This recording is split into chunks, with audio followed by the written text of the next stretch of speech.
Hoje nós vamos conversar nesse Papo Livre sobre a atividade do refino.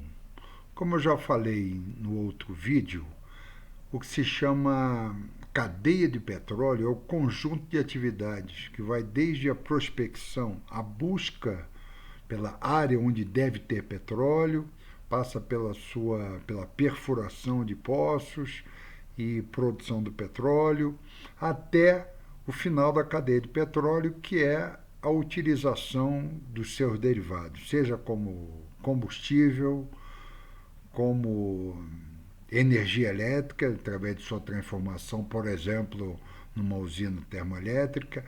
E hoje nós vamos falar sobre a etapa de refino.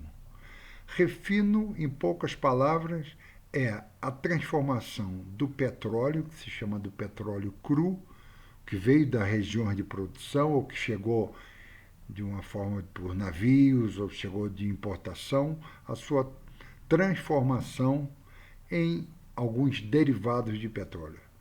Para você conseguir essa produção de derivados, você na refinaria tem diversos equipamentos. O principal deles é a torre de destilação fracionada. Nessa torre você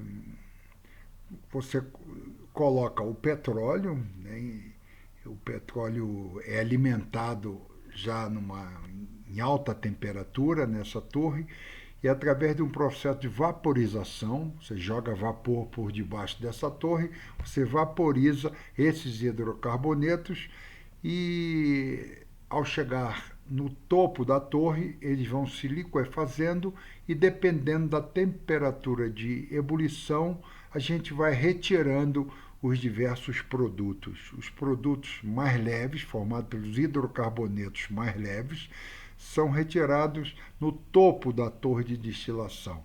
Normalmente são gases chamados gases de refinaria. A gente pode retirar dali o GLP, gás liquefeito de petróleo, e depois descendo pela torre de destilação, aumentando a temperatura de ebulição, a gente vai retirando outros produtos, por exemplo, querosene, nafta, gasolina, óleo diesel. Só como ordem de grandeza, a temperatura na torre de destilação, onde a gente retira o óleo diesel, é em torno de 250 graus Celsius. É óleo diesel e produtos mais pesados. Então, na torre, a gente tem a distribuição, na retirada da torre, dos produtos de petróleo. E o petróleo, para entrar na torre de destilação, ele é aquecido. É aquecido e também é retirada a água dele através de um equipamento chamado dessalgadora, um equipamento super importante, e porque se o petróleo chegar com muita água e sedimentos, areia, sujeira dos campos de produção, ele pode atrapalhar o processo de destilação, pode entupir os diversos equipamentos da refinaria. Então, a primeira etapa, junto com o aquecimento do petróleo, é a retirada de água e sedimentos num equipamento chamado dessalgadora.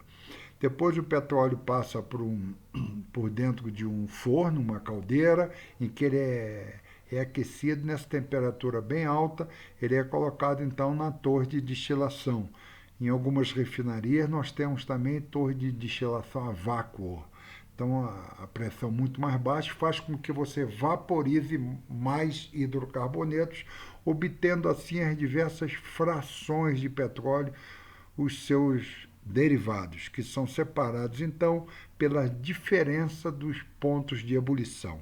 Então, nas torres de destilação, seja a pressão atmosférica ou a vácuo, a gente obtém gases, gás liquefeito de petróleo, querosene, aí tem querosene de iluminação, querosene de aviação, você pode ter solventes, gasolina, óleo diesel, óleos combustíveis, e dependendo do tipo de petróleo que você está processando na refinaria, você obtém produtos diferentes. Você pode obter, por exemplo, se é um petróleo que vem de alguns campos da Bahia, você pode produzir óleos lubrificantes de ótima qualidade.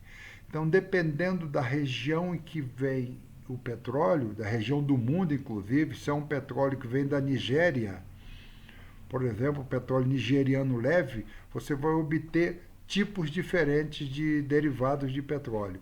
Se é um petróleo que vem da Arábia, você vai obter tipos diferentes de óleo diesel. Dependendo do campo em que foi produzido, você vai ter derivados com qualidades e características diferentes na refinaria. E depois que sai da torre de destilação, alguns derivados precisam ser tratados. Pode ser que alguns deles tenham sido contaminados por enxofre, por exemplo, você tem que entrar em unidade de dessulfurização, em que você vai melhorar a qualidade do seu derivado. O óleo diesel, por exemplo, que vai ser utilizado em ônibus e caminhões, ele tem que ter um teor de enxofre muito pequeno. Então, o óleo diesel precisa passar por uma unidade de dessulfurização. E nessa unidade também a gente vai até depois produzir o enxofre, que é um produto a ser vendido pela unidade de refino.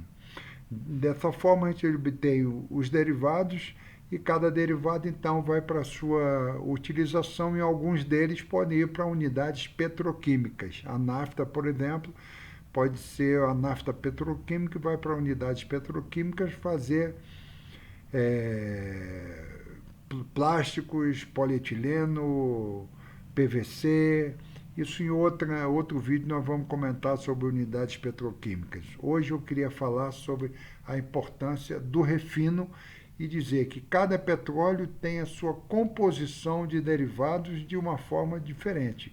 O petróleo, por exemplo, árabe leve, ele tem uma quantidade de gasolina, diesel, óleo de combustível produzido diferente de um petróleo que vem do campo de Marlim, na bacia de Campos, ou de um petróleo que vem da Bahia. Então, dependendo do petróleo, você tem produtos diferentes com qualidades diferentes. E cada refinaria foi projetada para um certo tipo de petróleo.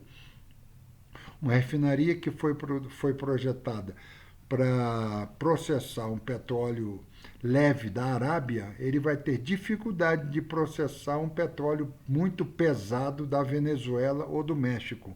Então, isso tudo tem que ser considerado ao se fazer a alocação de petróleo nas diversas refinarias. Qual é o tipo de petróleo, qual é a semelhança dele com o petróleo para o qual a refinaria foi projetada e quais são os produtos que eu pretendo obter na região daquela refinaria. Esse é o processo de refino que eu espero. Qualquer dúvida, vocês, por favor, façam suas perguntas que a gente terá o maior prazer em respondê-las. Um abraço.